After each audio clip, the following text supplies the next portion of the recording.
മമ്മൂക്കയുടെ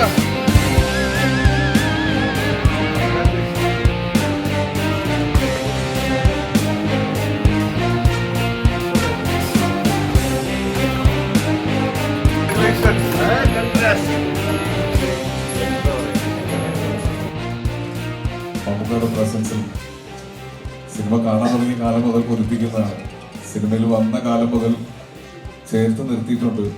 ഓരോ പ്രാവശ്യം കാണുമ്പോഴും ആദ്യമായിട്ട് കാണുന്ന ബഹുമാനത്തോടെയും ഭയത്തോടെയും മാറി നിന്നിട്ടുള്ള ഞങ്ങളെ എല്ലാവരെയും ചേർത്ത് പിടിച്ച് സിനിമയുടെ എല്ലാ മേഖലകളിലും എല്ലാ സമയത്തും എല്ലാ രീതിയിലും സപ്പോർട്ട് നിന്നിട്ടുള്ള, ഉപദേശങ്ങൾ തന്നിട്ടുള്ള, ഒരു മാതൃകയായിട്ട് ഞങ്ങളുടെ മുന്നിൽ നിന്നിട്ടുള്ള പ്രിയപ്പെട്ട മമ്മൂക്ക ഇന്ന് ഈ സിനിമയുടെ ഭാഗമായി ഈ വിജയം ഞങ്ങൾക്ക് സമ്മാനിച്ചിരിക്കുകയാണ്.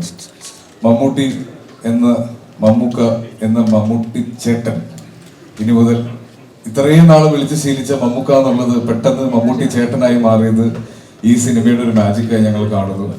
സോ ഈ വിജയത്തിന്റെ ഭാഗമായി ഞങ്ങളുടെ കൂടെ നിന്ന് ഇത്രയും സപ്പോർട്ട് തന്ന മമ്മൂക്കയെ ഒരു വാക്ക് സംസാരിക്കാൻ ഞാൻ ക്ഷണിക്കുന്നു. Thank you. ഈ സിനിമയിൽ ഞാൻ ഒരു വാക്കേ സംസാരിച്ചിട്ടുള്ളൂ, രണ്ട് വാക്കേ സംസാരിച്ചിട്ടുള്ളൂ. സിനിമയ്ക്ക് സിനിമയുടെ കഥയുണ്ട്. ഞാൻ സിനിമയിൽ വന്ന കാലത്ത് അന്ന് എനിക്ക് വുഡ്ലാൻഡ്സ് ഹോട്ടലിൻ്റെ അഡ്രസ്സിലാണ് അന്ന് നാനയിൽ എൻ്റെ മേൽവിലാസം കൊടുത്തിട്ടുണ്ട്. ആരാധകരുടെ കത്തുകളുള്ള ഒരു ഫാൻ മെയിലുകൾ തുടങ്ങിയ കാലമാണ് അതൊക്കെ ആൾക്കാർക്ക് പരിചയമായി വരുന്നത്. ഒരു ഔട്ട്ഡോർ ഷൂട്ടിങ് കഴിഞ്ഞ് ഞാൻ ഹോട്ടലിൽ ചെല്ലുമ്പോൾ ഒരു ചാക്ക് കത്തുകൾ ഉണ്ടാവുമായിരുന്നു. ശ്രീനിവാസൻ എൻ്റെ മദ്രാസിലെ നിത്യ സന്ദർശകനാണ്. ഒഴിവ് സമയങ്ങളിൽ ശ്രീനിവാസനാണ് കൂടുതലും കത്തുകൾ പൊട്ടിച്ച് വായിക്കാറ്. അപ്പോൾ ശ്രീനിവാസൻ്റെ കത്തുകളിൽ നിന്നൊന്ന് തിരഞ്ഞെടുത്താണ് പ്രിയപ്പെട്ട മമ്മൂട്ടി ചോട്ടൻ എന്നാണ്. ആ മമ്മൂട്ടി ചേട്ടൻ്റെ കഥയാണ് ശ്രീനിവാസൻ പിന്നീട് മുത്താനംകുന്ന് പുതിയയിലെ ലിസിയുടെ കഥാപാത്രത്തിൻ്റെ അങ്ങനെയാണ് ആ കഥ വരുന്നത്. അതാണ് മമ്മൂട്ടി ചേട്ടൻ്റെ കഥ. ഇത് വേറെ ഈ സിനിമയിലെ കഥ. പിന്നീട് അതേ ആ ആരാധികയിൽ അന്ന് കത്തെഴുതിയ ഒരു ആരാധികയാണ് ഈ സിനിമയിലെ കഥാപാത്രം. അതിനപ്പുറത്തേക്ക് ഞാൻ ഈ സിനിമയുടെ കഥ പറഞ്ഞാൽ അത് ഇംഗ്ലീഷിൽ പറയുന്ന പോലെ സ്പോയിലറായിരുന്നു. ഈ സിനിമയിൽ സഹകരിക്കാൻ എനിക്ക് കാരണം ഇതിൻ്റെ കഥാതന്ത്ര തന്നെയാണ്. പക്ഷേ ഇതൊരു വലിയ വിജയമാക്കി തന്ന എല്ലാ പ്രേക്ഷകരോടും എൻ്റെ ഭാഗത്തുനിന്നുള്ള ഒരു നന്ദി അറിയിക്കേണ്ട ഒരു ചുമതല എനിക്കുണ്ട്. അതറിയിച്ചോളൂ. കൂടുതലൊന്നും പറയുന്നില്ല. സിനിമ വിജയത്തിലേക്ക് പിടിക്കട്ടെ എന്ന് ഒരിക്കൽ കൂടി ആശംസിക്കുന്നു. എല്ലാവർക്കും ആശംസകൾ. ഞാൻ ആദ്യമായിട്ട് സിനിമയിൽ മുഖം കാണിക്കുന്നത് 1985 ആ നേരം അത്ഭുതം എന്ന് പറയുന്ന സിനിമയിൽ മമ്മൂക്കയുടെ കൂടെ തന്നെയായിരുന്നു. അപ്പോൾ ആ സിനിമയിൽ അസോസിയേറ്റ് ഡയറക്ടർ കമലായിരുന്നു. കമൽ എൻ്റെ അടുത്ത് പറഞ്ഞത് ആ സിനിമ കഴിഞ്ഞിട്ട് പിന്നീട് കമൽ വർക്ക് ചെയ്യാൻ പോകുന്നത് കാതോട് കാതോരം എന്ന് പറയുന്ന സിനിമയിലാണ്.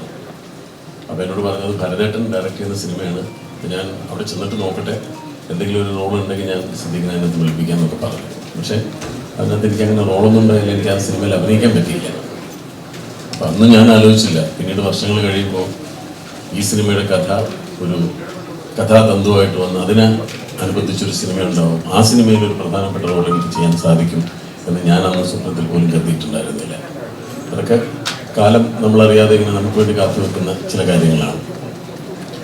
ഈ സിനിമയിൽ അഭിനയിക്കാൻ വേണ്ടിയിട്ട് തന്നെ ജോഫിൻ വിളിച്ച സമയത്ത് എന്നോട് ഇങ്ങനെ പറഞ്ഞു, സിനിമയുടെ തുടക്കത്തിൽ മാത്രം വന്നു പോകുന്ന ഒരു കഥാപാത്രമാണ്, 2 ദിവസം വന്ന് അഭിനയിച്ചാൽ മതി. അപ്പോൾ ഞാൻ ജോഫിനോട് ചോദിച്ചു, എനിക്ക് കുറച്ചുകൂടി നല്ല റോള് തന്നൂടെ, 2 ദിവസമല്ല എനിക്ക് 3 ദിവസമൊക്കെ അഭിനയിക്കാൻ അറിയാം, കുറച്ചുകൂടെ നല്ല വേഷം തന്നൂടെ എന്ന് ജോഫിനോട് ചോദിച്ചു. പറഞ്ഞു വേറെ വേഷങ്ങളുണ്ട്, സിദ്ദീഖിൻ്റെ ഏതെങ്കിലും വേഷം ചെയ്യുന്നതിലും എനിക്ക് കുഴപ്പമില്ല, പക്ഷേ ഈ വേഷത്തിന് എനിക്ക് വേറെ ആരെയും കാണാൻ പറ്റുന്നില്ല, ഇത് സിദ്ദീഖിന് ചെയ്താൽ തന്നെ നന്നാവുള്ളൂ എന്നാണ് എനിക്ക് തോന്നുന്നത് എന്ന് പറഞ്ഞപ്പോഴാണ് എനിക്ക് ആ റോളിൻ്റെ ഒരു ഇമ്പോർട്ടൻസ് മനസ്സിലാവുന്നു. അങ്ങനെയാണ് ഞാൻ ആ കഥാപാത്രത്തെ അവതരിപ്പിക്കാൻ കഴിഞ്ഞത്.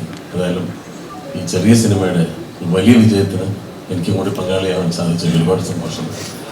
ഞാൻ അഭിനയിക്കുന്ന സിനിമകളെല്ലാം എൻ്റെ സിനിമകളാണെന്ന് ആണ് എൻ്റെ ഒരു വിശ്വാസം. അപ്പോൾ അങ്ങനെ എൻ്റെ സിനിമ ഒരു വലിയ വിജയത്തിലേക്ക് കുതിക്കുന്നതിൽ ഞാൻ ഒരുപാട് അഭിമാനിക്കുന്നു, സന്തോഷിക്കുന്നു. നിങ്ങളോട് എല്ലാവരോടും ഒപ്പം ആ സന്തോഷം പങ്കിടാൻ സാധിച്ചതിലും ഒരുപാട് സന്തോഷം. ഈ സിനിമ വലിയ വിജയത്തിലേക്ക് കുതിക്കട്ടെ എന്ന് ആശംസിക്കുന്നു. എല്ലാവർക്കും എൻ്റെ നന്ദി, നമസ്കാരം. എല്ലാവർക്കും നമസ്കാരം.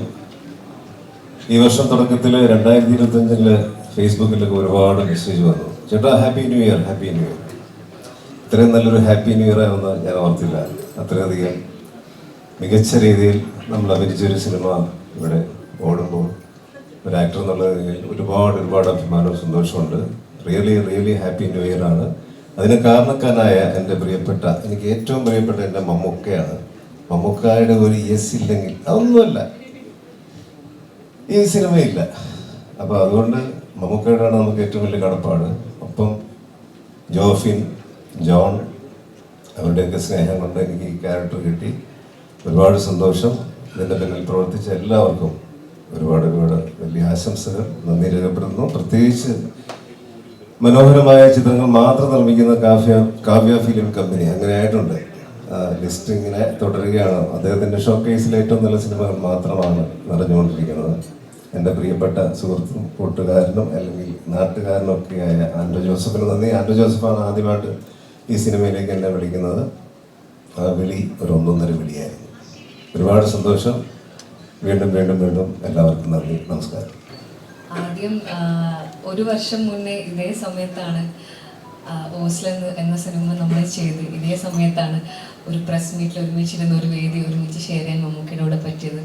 1 വർഷത്തിനിപ്പുറം രേഖാചിത്രത്തിൻ്റെ സക്സസ്സിന് വേണ്ടിയിട്ട് മമ്മൂക്കയുടെ കൂടെ ഒരു വേദി ഇരിക്കാൻ പറ്റിയതിൽ ഒരുപാട് സന്തോഷമുണ്ട്. ആദ്യമേ എല്ലാവരും പറഞ്ഞിട്ടുണ്ടായിരുന്നു മമ്മൂക്കയുടെ ഒരു യെസ് ഇല്ലായിരുന്നെങ്കിൽ ഈ സിനിമ നടക്കില്ലായിരുന്നു എന്ന്. അപ്പം Mammukka thank you so much. ഈ സിനിമ യെസ് പറഞ്ഞതിന്, എനിക്ക് രേഖ ഒരു പെർഫോം ചെയ്യാൻ പറ്റിയതിനാണ്. ജോഫിൻ ചേട്ടനും താങ്ക് യു. അപ്പം എനിക്കൊന്നേ പറയാനുള്ളൂ, പ്രിയപ്പെട്ട മമ്മൂട്ടി ചേട്ടന് ഒത്തിരി സ്നേഹത്തോടെ അനുഷ്ക രാജൻ. അതേപോലെ രേഖ ആഗ്രഹിച്ച ഒരു മമ്മൂട്ടി ചേട്ടൻ്റെ ഓട്ടോഗ്രാഫ് ഉണ്ടായിരുന്നു. അത് ഒരു ആരാധിക എന്ന നിലയിൽ ഞാനും ആഗ്രഹിക്കുന്നുണ്ട്. അപ്പോൾ രേഖയ്ക്ക് വേണ്ടി, എനിക്ക് വേണ്ടി മമ്മൂട്ടി ചേട്ടൻ്റെ ഒരു ഓട്ടോഗ്രാഫ്.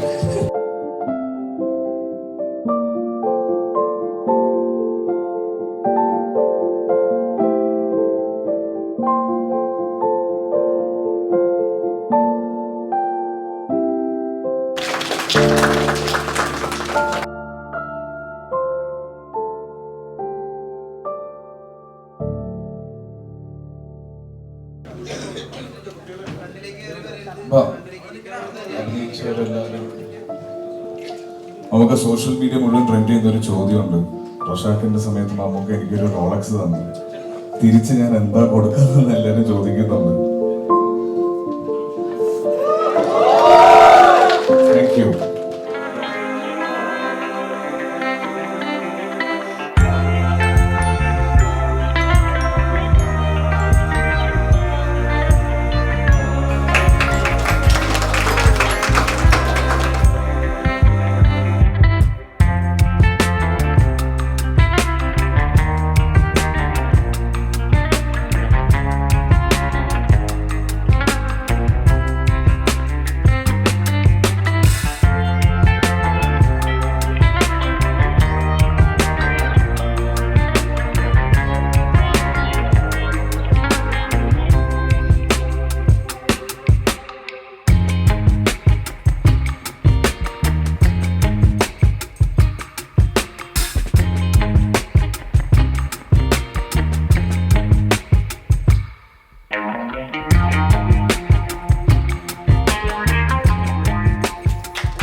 Thank you. എല്ലാവർക്കും ഒരുപാട് നന്ദി.